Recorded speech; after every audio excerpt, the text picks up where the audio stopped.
I'm Vinnie Politan. The subject of my investigation is a journalist named Jeff German. You know, the job of a journalist like me, you're supposed to expose the powerful, hold them accountable for their actions. And that's exactly what Jeff German was doing in Las Vegas. But prosecutors say Jeff German doing his job as a journalist cost him his life. Here's his story. Jeff German was a true journalist, a man who did intense investigations and reporting, a journalist who held the powerful accountable. Jeff worked for the Las Vegas Review-Journal. His investigations looked at everyone from law enforcement to corporations to local politicians. One of the local politicians Jeff wrote about was a Democrat named Robert Tellis. Tellis was the Clark County Public Administrator. Jeff published a series of investigative pieces uncovering turmoil in the administrator's office and claims of bullying, retaliation, and an inappropriate relationship between Tellis and a staffer. After these articles were published, Tellis lost his re-election bid. Then 3 months later, Jeff German was stabbed to death. The murder sent shockwaves through his newsroom, and investigators quickly followed a trail that led to Tellis, who was arrested and charged with murder. Tellis says he's innocent and is now preparing for a contentious trial in Las Vegas. And obviously, this story of Jeff German includes Robert Tellis, because this is the man accused of killing him, of murdering him, because he was a journalist. I want you to take a look, though. We need to get to know Robert Tellis a little bit. This is a guy running for local office as the public administrator. I want to show you something really interesting, because I think it gives you a little insight into who he was and publicly what his persona was. Here's a campaign ad for Robert Tellis. Hello, I'm Rob Tellis, and I'm your Clark County Public Administrator. A few years ago, when I started my first term, I found a disturbing situation at the office. Unfortunately, I found that there were cases that weren't being closed and hadn't been closed for years. I also found that checks to families were waiting to go out so long that the checks went stale before the families could get them. Tragically, there were even situations where the family members died before they could receive their own checks.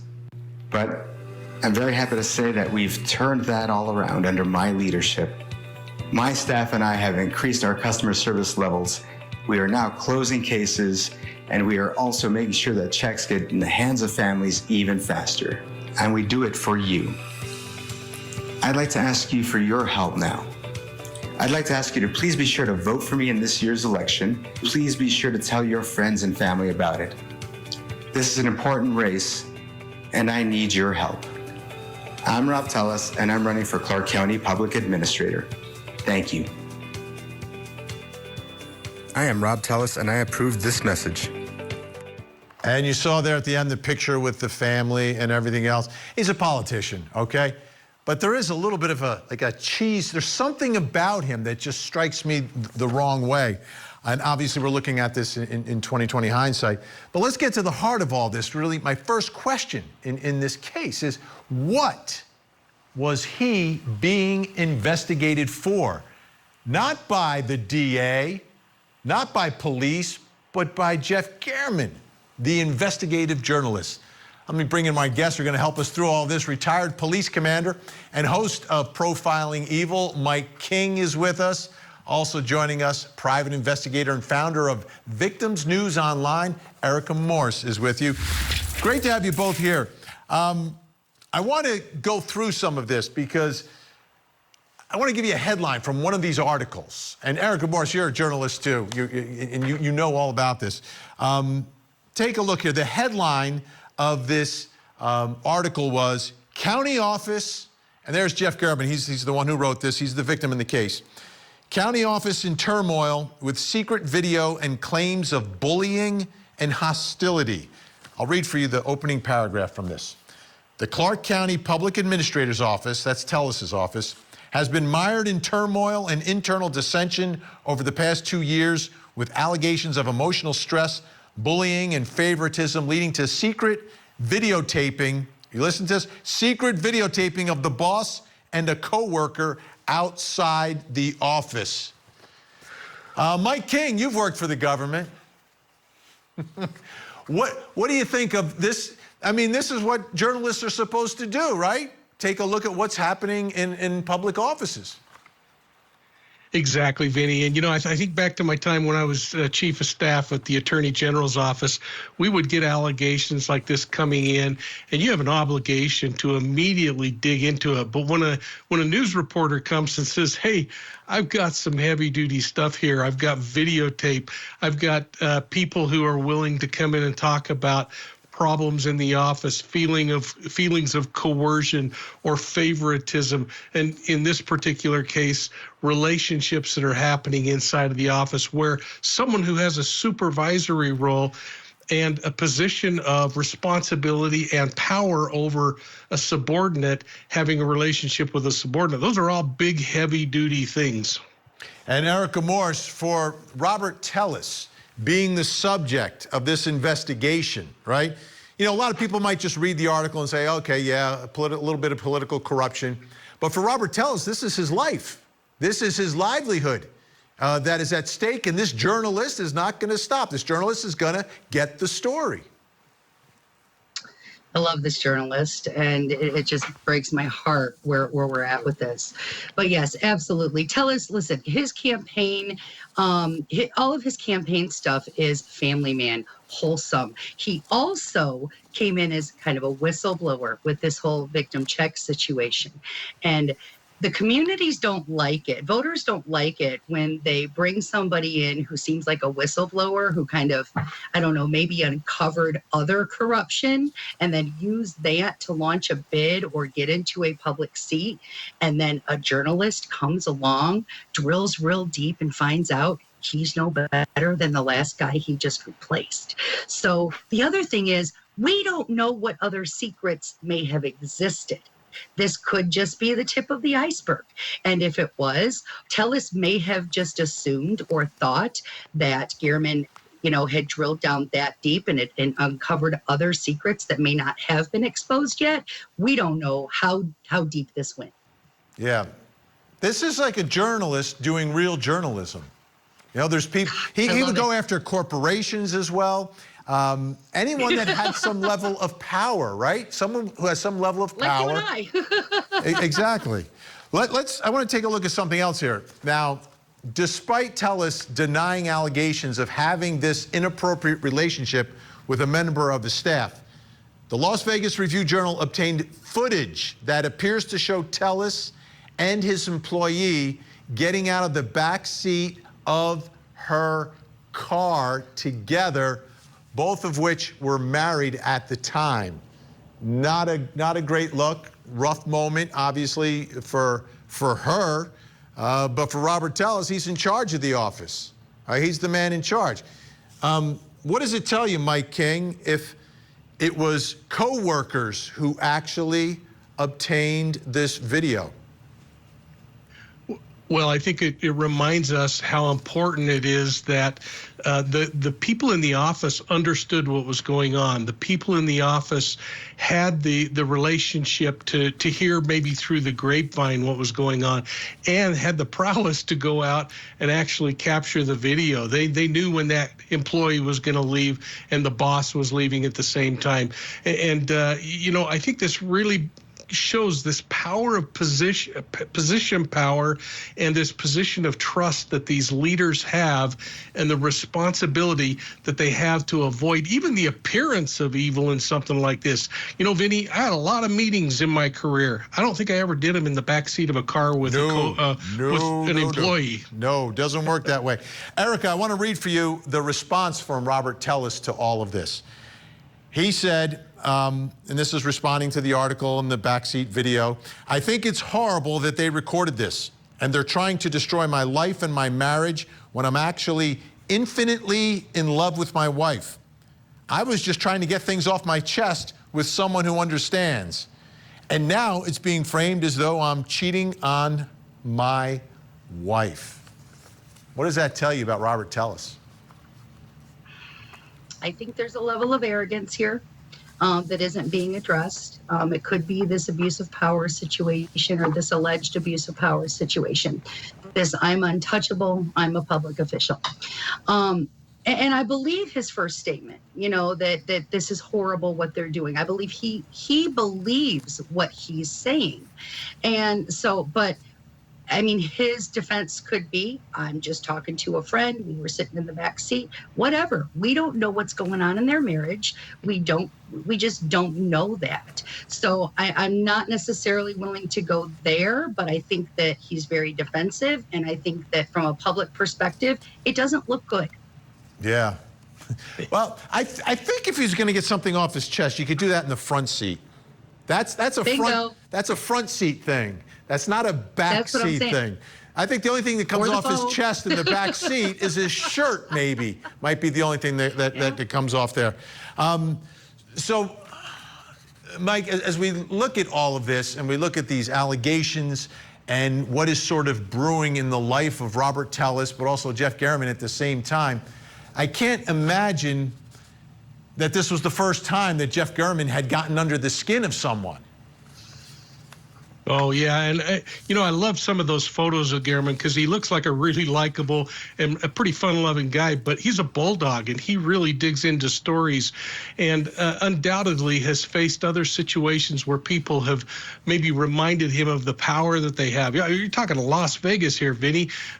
Telling stories on a lot of people in Las Vegas could get you in one of those big old drums over at Lake Mead in the bottom of the lake, you know.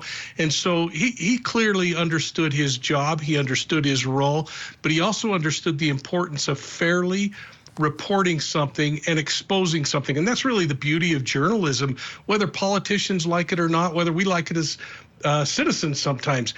They are the ones who usually bring a story to the head. Yeah, and politicians should expect and invite the scrutiny. That's how we keep them all honest. Trying to keep politicians honest. Did I just say that? Okay. Mike King, Erica Moore staying with us. When we come back, next question. How did they catch him? Take a look at the investigation.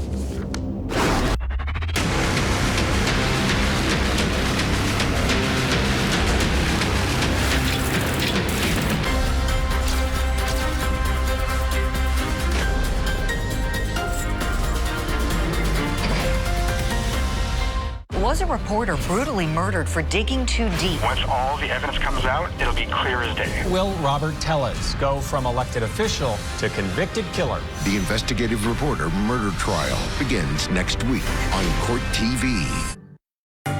There's been some dispute as far as what the protocol will be. At this point in time, Mr. Tellis, who previously agreed to this protocol, is not agreeing to anything. He wants his day in court. He wants to go to trial in this matter as soon as possible. It sounds like a mess. It is. Robert Tellis is ready for trial. It's going to happen. He's been accused of the murder of a journalist who was investigating him, Jeff Garriman. But how did they catch him, right? I want to show you something first. I want to show you the suspect. I've got some video of the suspect that they had early on in the investigation. Let's take a look at it. You see the person, top of the screen, wearing some orange. This is someone in some sort of a costume or disguise. As we get closer, you'll see it. Approaching the victim's house. And he's sort of lurking there in the bushes. And what police say is that shortly after he was there, Garriman was ambushed, attacked, and stabbed multiple times by this person wearing something orange, right? Well, this man is caught on video. So the whole case here is trying to identify that suspect because early on they believe this is the killer. And we've got that killer on video. So that brings me to our question that we want to take a look at, which is, how did they catch him? You've got this video. It doesn't seem like it's super clear, but how did they catch him? How did they put two and two together? Still with us, Mike King, Erica Morse. I want to put up a picture of the man wearing the disguise because once you get a closer shot of this, you can see kind of what's going on here. So let's take a look at that. It's got this really, I don't even know what to describe that is on the head of the suspect here. but it couldn't be a brighter orange jacket that this person is wearing and carrying a bag. So, Mike King, I'll begin with you. As you start with a suspect who's dressed like that, as an investigator, what's going through your mind?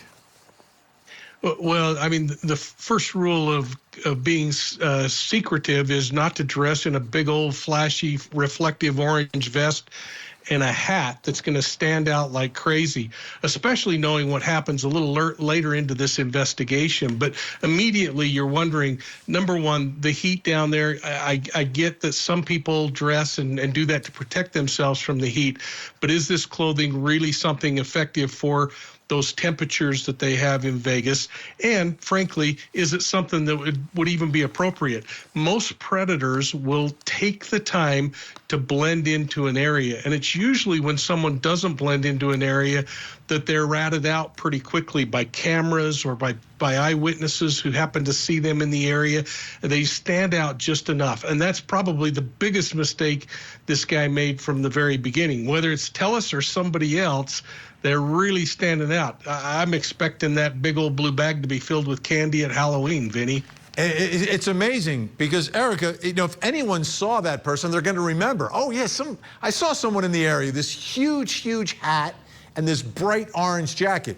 Now, they do a search. They've got enough probable cause to search Tellis's home. Let me show you, Erica, what they found. Remember that little bag that he was carrying there? There's the bag. That's pretty significant, right? You find the bag that the suspect, or one that's similar to the one that the suspect is carrying. Not just the bag, but if I understand it, they found pieces of that orange coat or jacket as well.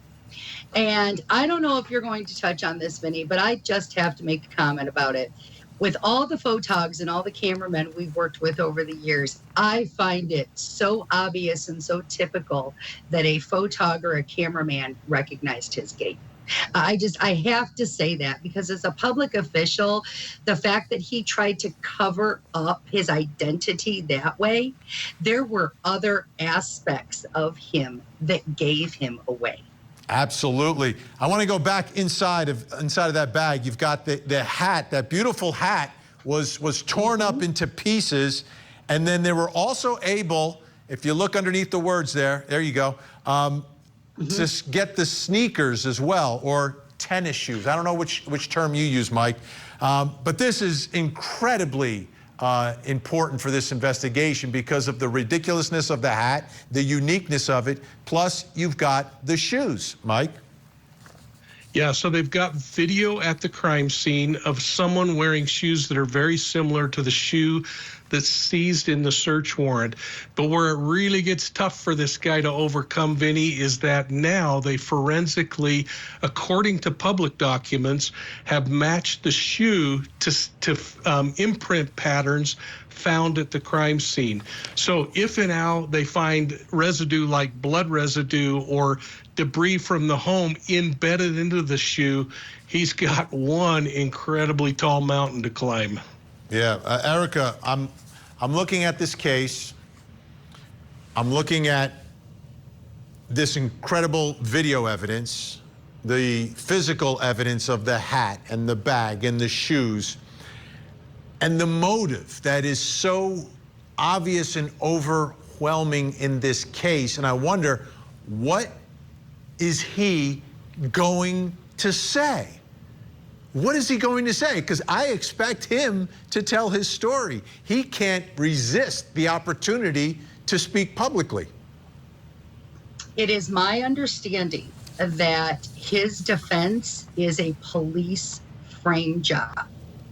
And that's going to be fascinating because they have DNA.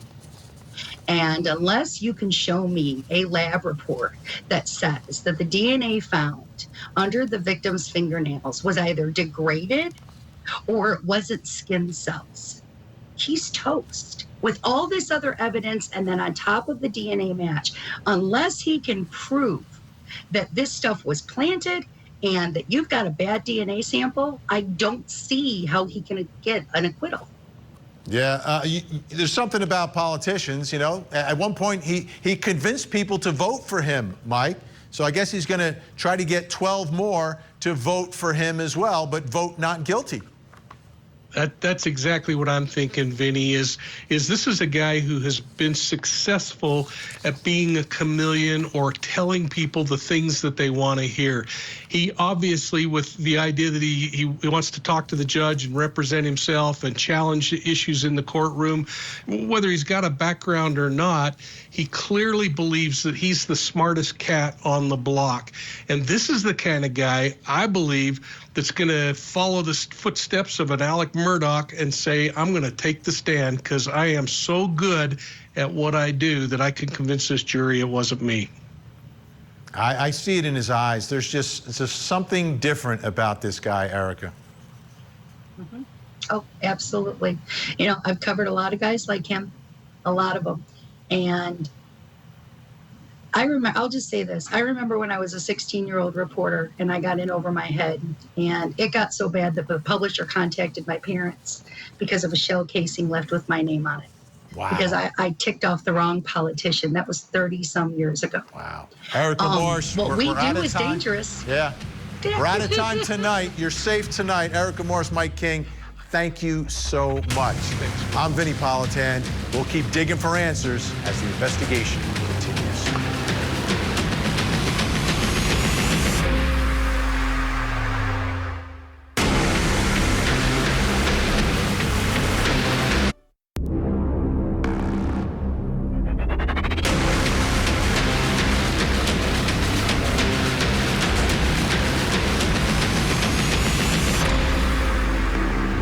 I'm Vinnie Politan as we continue our investigation into the murder of Las Vegas journalist Jeff German. It's important to understand what he was doing as a reporter because prosecutors say that's what motivated the man they say is responsible for his murder, Robert Tellis. Here's more.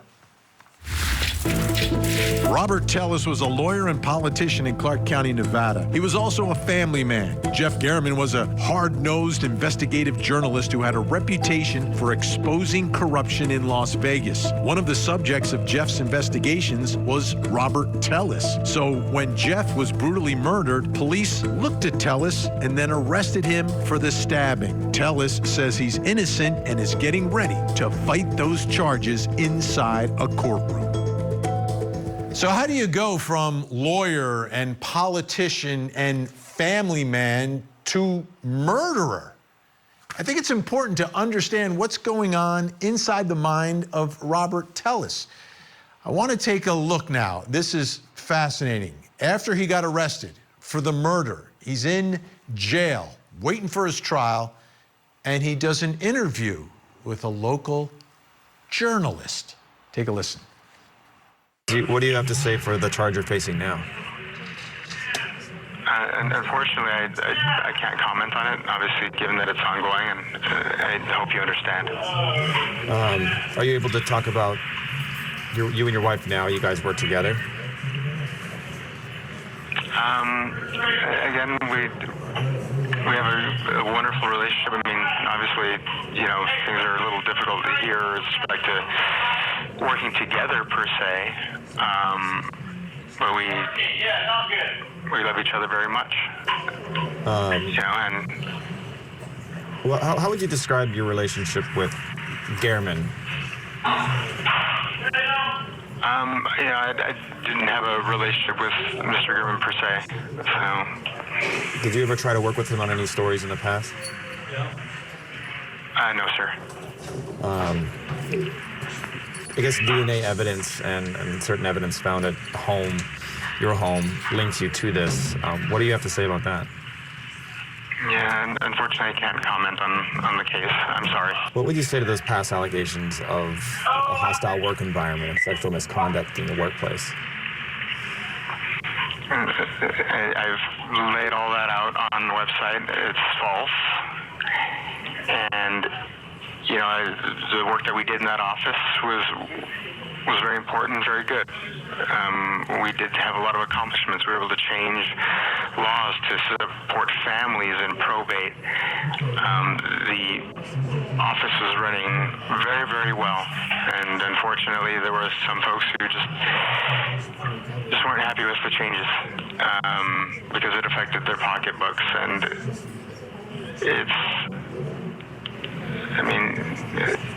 it's unfortunate the way that things went down. Did you murder Jeff Garman? Again, sir, I cannot comment on the case in any respect whatsoever, sir. Is there anything you want people to know about you? It's just really, again, that I am someone who is human. I've, all my life, tried to do great work for people. I used to volunteer, donate, and just generally try to help anybody who needed my help. And so that's who I am. If anyone wants to believe otherwise, that's their choice, but I'm just somebody who's trying to do his best to be a good person. Something about him, like in that interview behind bars, charged with murder, he appears to be almost similar to the way he was in his campaign video. Anyhow, this brings me to my next question, which is, what's really going on with Robert Tellis? What's going on up here? I need some experts for this. Let's bring them in.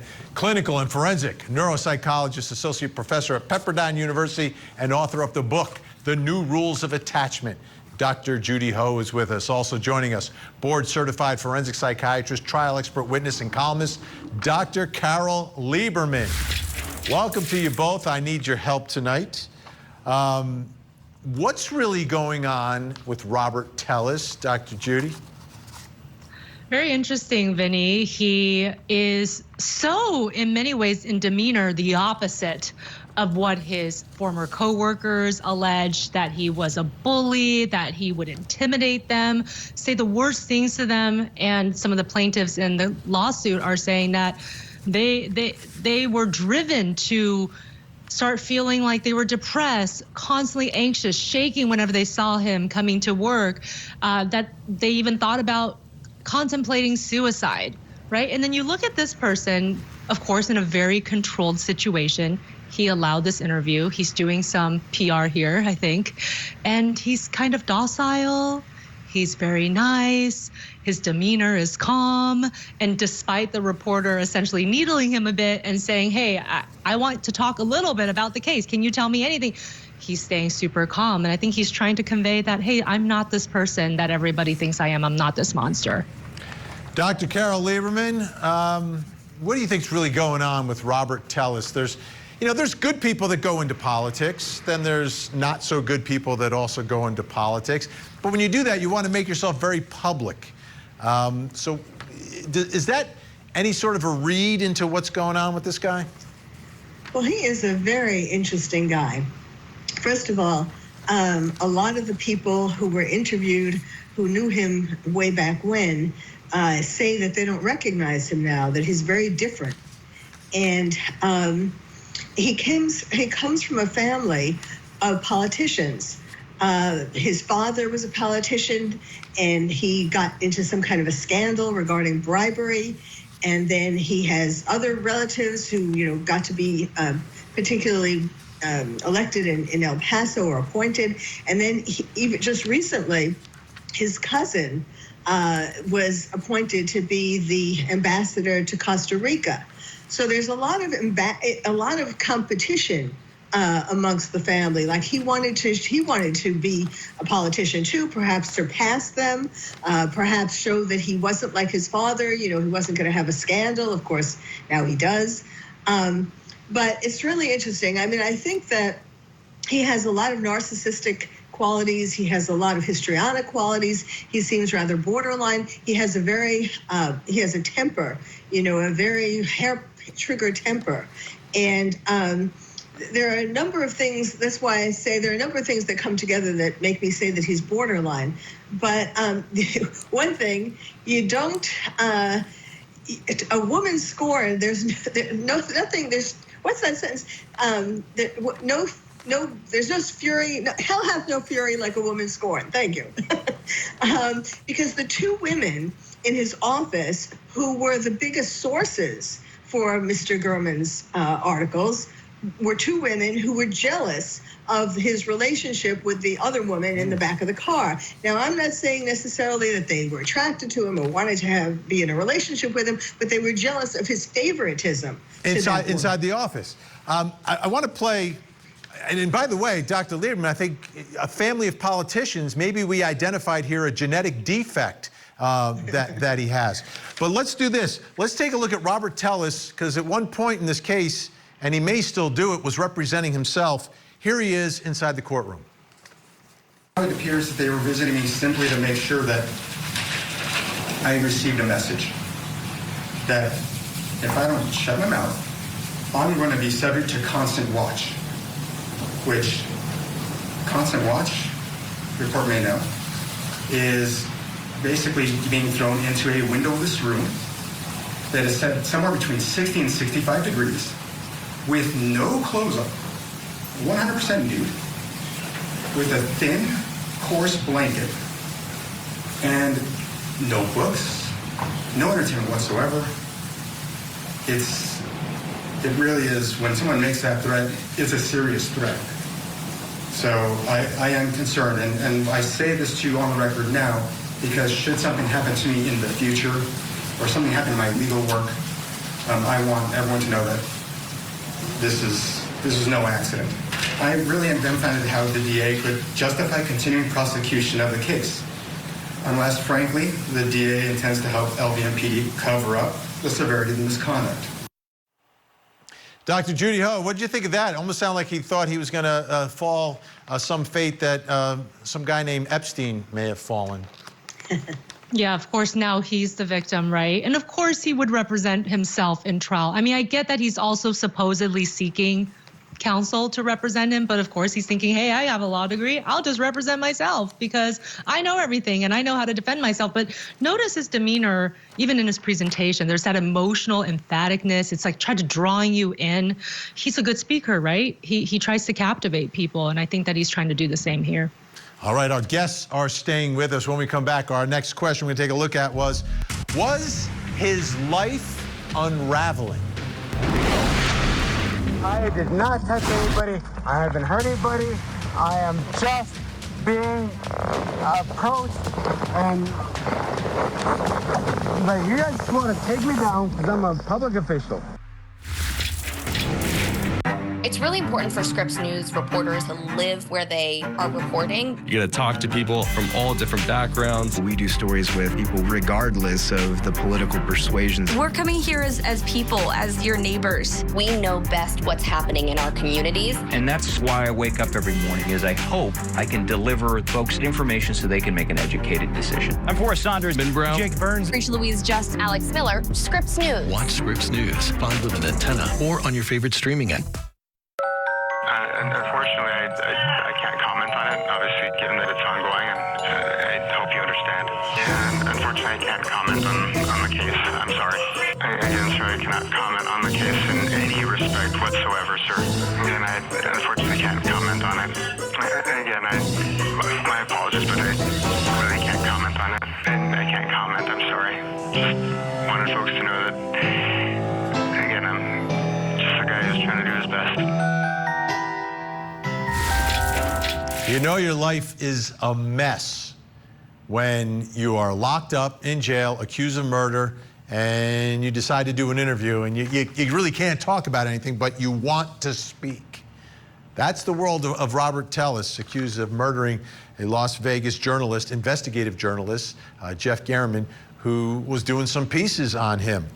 Now, this is not the first time, though, for Robert Tellis that he had some interaction with law enforcement. Scripps News Las Vegas has the story of Robert Tellis and domestic violence. Do you need police, fire, or medical? Yes, hi. Can you please send somebody here? My husband is going crazy. This 911 call is from the 2020 domestic violence arrest of Robert Tellis. You can hear his worried wife. He just won't leave us alone. He had too much to drink tonight, and it's just, me and my kids are scared. The operator asked if anyone was hurt. Anybody been hit or pushed, ma'am? Well, he tried to hurt me, but it's fine. He hasn't touched me since. Channel 13 also obtained the police body cam footage from that same night. This is video from when police arrived to the Clark County Public Administrator's Piccoli Ranch home. Who did I hit? You can hear Tellis arguing with police. You just want to take me down because I'm a public official. I did not touch anybody. I haven't hurt anybody. I am just being approached, but you guys just want to take me down because I'm a public official. That's it. I'm a public official. I'm sure your supervisors will love to see this footage camera when they see it. I'm a public official. Tellis repeatedly told police he was being, quote, taken down because of his public position, even asking the officer to call an official at the Clark County Detention Center to vouch for him at one point, and continued to deny he had done anything wrong. I am a public official. I am not stupid enough to do any of that. In the video, you can hear police say they spoke with family who said Tellis allegedly choked his wife. There is sufficient evidence to book me right now. There is sufficient evidence to book you right now, yes. You're very certain about that? I am very certain about that. Tellis was booked that night on domestic violence, battery, and resisting arrest. Now that goes back in time. That goes back to 2020, 2 years before all this is happening. Brings me to my next question about Robert Tellis and whatever's happening here. Was his life unraveling? You know, this life of being a dad, a husband, a father, a public official. Yeah, you heard that as a public official. He kept reminding investigators there. Let's bring back in our experts, Dr. Judy Ho, Dr. Carol Lieberman. Dr. Carol Lieberman, was his life unraveling? And what does this domestic violence allegation tell us? Yes, I think it was. First of all, when he was growing up and he had all these relatives who were politicians and so on, he was used to being sort of given special privileges. And now that he is on his own, and things weren't going so well. First of all, perhaps, the story is that he was drinking with his wife on the Strip. And then when they got into an argument, and he said to her, kill me, when they were arguing on the Strip, people apparently heard that. And so it's very bizarre. And in the end, he managed to squeak out of it because she didn't press charges. But between the alcohol and the wife, and this was his second marriage, he had married a woman before. He had a child with a previous woman, a previous wife, and they were co-parenting. And now she was interviewed, and she said he wanted a wife. He wanted to go into politics, so he wanted a wife who would be like the wife of a politician, like flashy and doing volunteer work and so on to help his politics. And so that's why he left that first wife. So anyhow, yes, it seems that he was getting older. He's already 45, and if his career is over, I mean, how is he going to continue in politics? I want to play for you, Dr. Judy Ho. Go back to that jailhouse interview with the reporter, because this issue of the domestic violence comes up, and he wants to talk about it. Let's take a look. I'd like to speak about this domestic violence issue that's come out in the news. Yeah, what do you have to say about that? So, I've tried to live my life doing good by others. I've always done that. Unfortunately, I have ADHD, and with that comes a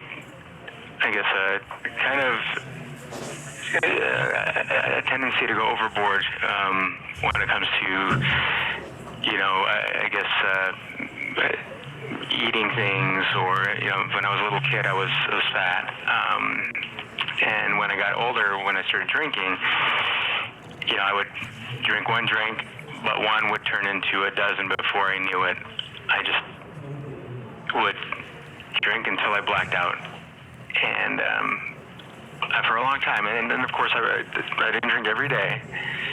It's on those days where I would drink I couldn't control myself. If I had one, I had to have a dozen, and I'd black out, not knowing what I did the next day. And regretfully, when I had a couple of years ago, when I blacked out, it scared my wife and it scared my kids.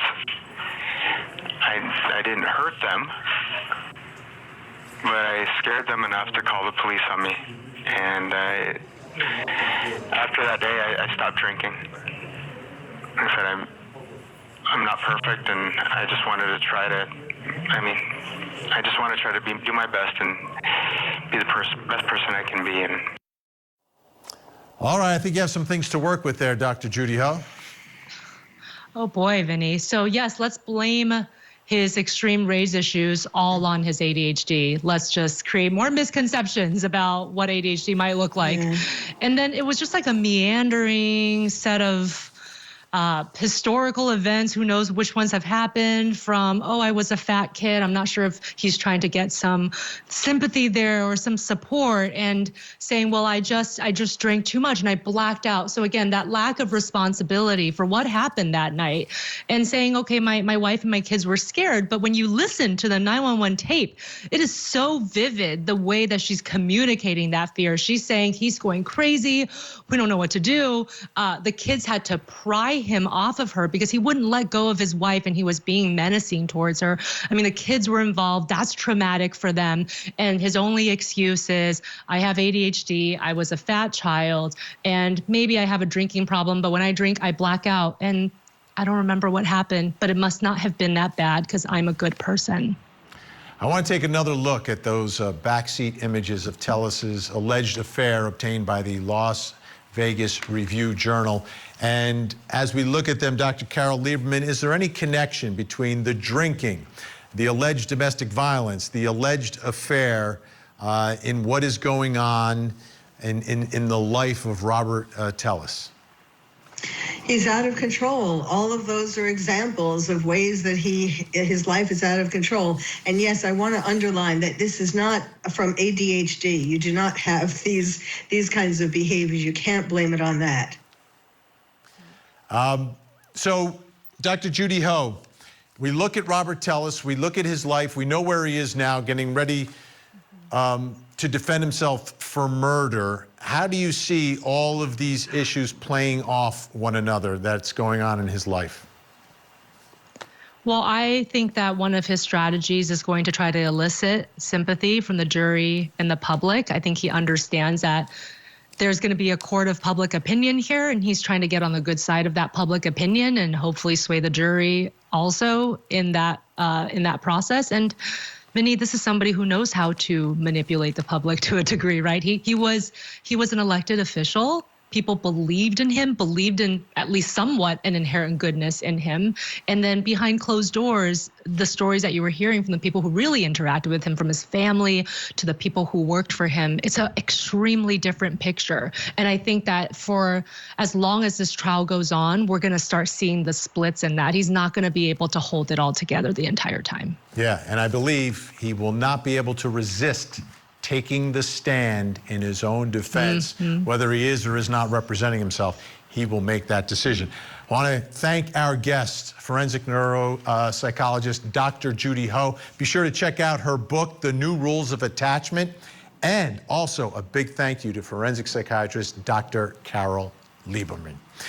All right, folks. The folks in my business, this business of reporting and journalism, we're kind of taking this one a little personally. I understand that. But there's a reason. Because the job of journalists like Jeff German are to keep people who have some level of power and control over our lives, to hold them accountable for their actions. And they should be able to do that without the fear of being murdered. And from my perspective, that's why this case is really important. I'm Vinnie Politan. We'll keep digging for answers as the investigation continues.